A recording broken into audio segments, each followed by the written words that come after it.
অভিসার উপস্থাপনায়, প্রতিদিন কবিতায়, রবিবার গল্পে। এখন শুনছি আবোল তাবোল, সুকুমার রায়ের বিখ্যাত ননসেন্স ছড়া সংকলন। হাত গণনা।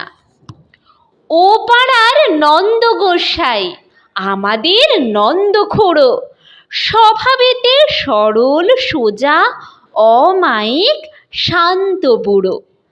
ছিল না তার অসুখ বিসুখ, ছিল সে যে মনের সুখে। দেখা যেত সদাই তারে হুঁকো হাতে হাস্য মুখে। হঠাৎ কি তার খেয়াল হলো, চলল সে তার হাত দেখাতে। ফিরে এলো শুকনো সরু, ঠকাঠক কাঁপছে দাঁতে।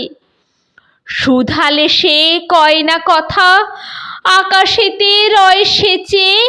মাঝে মাঝে শিউরে ওঠে, পরে জল চক্ষু বেয়ে। শুনে লোক দৌড়ে এলো, ছুটে এলেন বদ্যি মশাই।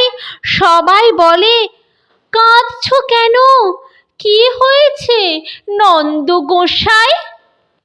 খুড়ো বলে, বলবো কি আর, হাতে আমার স্পষ্ট লেখা। আমার ঘাড়ে আছেন শনি, ভাড়ায় ভরা আয়ুর রেখা। এতদিন যায়নি জানা, ফিরছি কত গ্রহের ফেরে। হঠাৎ আমার প্রাণটা গেলে, তখন আমায় রাখবে কে রে? 60টা বছর পার হয়েছি বাপ দাদাদের পুণ্য ফলে।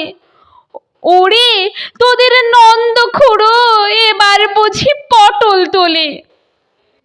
কবে যে কি ঘটবে বিপদ, কিছু হায় যায় না বলা। এই বলে সে উঠল কেঁদে, ছেড়ে ভীষণ উচ্চ গলা।